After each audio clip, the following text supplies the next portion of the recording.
বাহারি রঙের ফুলে আর রঙিন কাপড়ে সাজানো হয়েছে বিয়ের আসর। বেনারসি পরে কনেরা এলেন ঘোড়ার গাড়িতে, অন্যদিকে বিলাসবহুল গাড়িবহর নিয়ে আরবদের সাজে একে একে আগমন বরদের। লাল গালিচা মারিয়ে তারা উঠলেন বিয়ের মঞ্চে। এই মঞ্চে বিবাহ বন্ধনে আবদ্ধ হলেন 12 যুগল। সারা জীবন পাশে থাকার প্রত্যয় নিয়ে মিলিত হলো 48টি হাত।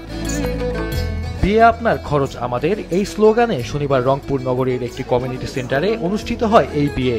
ব্যতিক্রমী এই আয়োজনে যাবতীয় খরচ, বিয়ের রেজিস্ট্রেশন ফি, বরকনের পোশাক, সাজসজ্জা, প্রসাধনী, অতিথিদের আপ্যায়ন সহ সবকিছুই বহন করেছে শামসুল হক ফাউন্ডেশন।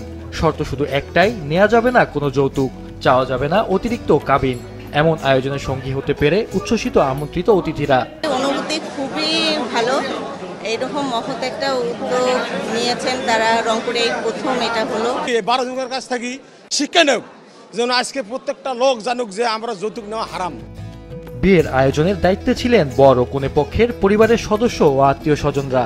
সংস্থার পক্ষ থেকে তাদের যাতায়াতের ব্যবস্থাও করা হয়। পরে নবদম্পতিদের তোশক বালিশ এবং নতুন সংসার শুরু করতে হাঁড়ি পাতিল সহ গৃহস্থালির যাবতীয় জিনিসপত্র উপহার দেয়া হয়। শুধু তাই নয়, বিয়ের পর নবদম্পতির জন্য থাকছে কক্সবাজারে হানিমুনেরও সুযোগ। বিয়ের পর বরকনেকে স্বাবলম্বী করতে নেওয়া হয় নানা উদ্যোগ। ইসলামের দৃষ্টিভঙ্গিটা হলো যে মহরানা ছেলে প্রদান করবে, আর মেয়েদের পক্ষ থেকে কোনো খরচই হবে না। স্বাভাবিকভাবে তাকে আরো হাদিয়া দিয়ে ছেলে গ্রহণ করবে। অভাবী মানুষ, যৌতুক দিতে পারি না। বাড়িতে ভালোভাবে বিয়ে হলে হয়তো যৌতুকের ইয়েটা বাড়াইতো, এখানে এটা সুযোগ সুবিধা পাইলাম। আমাদের যাদের ছেলে আছে আমরা একবারেই নিয়ত করব যে আমরা যৌতুক নেব না এবং দেনমোহর পুরাপুরি দিয়েই বিবাহ করব।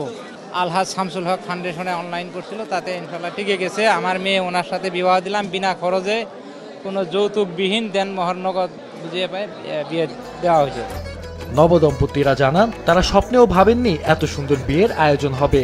এই বিয়েকে একটি সামাজিক আন্দোলনের অংশ হিসেবে তুলে ধরা হলো বলে মত তাদের। চমৎকার একটা আয়োজন, আসলে যেটা কল্পনা করছিলাম তার থেকেও অনেক অসাধারণ হয়েছে, রিয়েলি এক্সিলেন্ট। যুবক ভাইদের একটা উপদেশ দিতে চাই, উপদেশ না, একটা তাদের প্রতি আহ্বান জানাতে চাই যে তোমরা জেনা ব্যভিচার থেকে দূরে থাকার জন্য অবশ্যই বিয়ের জন্য এগিয়ে আসবা। 12 জনের একটা গ্রুপে মিলে যে এই বিষয়টাতে আয়োজনে পার্টিসিপেট করতে পারছি এবং কি এই বিয়েটাতে আমরা অংশগ্রহণ করতে পারছি, এটাতে আমার অনেকই ভালো লাগতেছে। এবং কি আমাদের যে আত্মীয় স্বজন যারা আসছে তাদেরও মোটামুটি ভালো আপ্যায়ন করা হয়েছে। 12 জন কেন, আমি মনে করি এরকম 1200 মানুষের বিয়ে একদিনে হয়ে যাবে যদি আমাদের সমাজের কিছু মানুষ সৎ বিকাশে, সৎ গুণ বিকাশে তারা তাদের প্রচেষ্টাকে এগিয়ে নিয়ে যায়।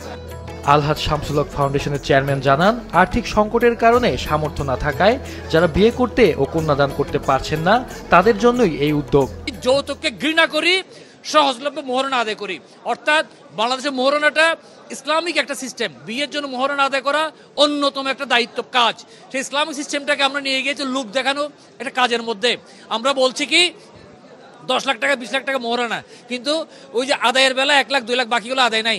ভবিষ্যৎ পরিকল্পনা একটাই, বাংলাদেশের প্রত্যন্ত অঞ্চল থেকে যৌতুকের কুপ্রথাটা সমূলে বিনাশ করা। ফাউন্ডেশনের পক্ষ থেকে আরও জানানো হয়, রংপুর বিভাগে যৌতুকবিহীন এই বিয়ের আয়োজনে আবেদন করেছিলেন 90 জন। তাদের মধ্য থেকে যাচাই বাছাই করে আড়ম্বরপূর্ণ অনুষ্ঠানের মাধ্যমে 12 যুগলের বিয়ের আয়োজন করা হয়েছে। মাহফুজুল হাসান, মাছরাঙা নিউজ ডেস্ক।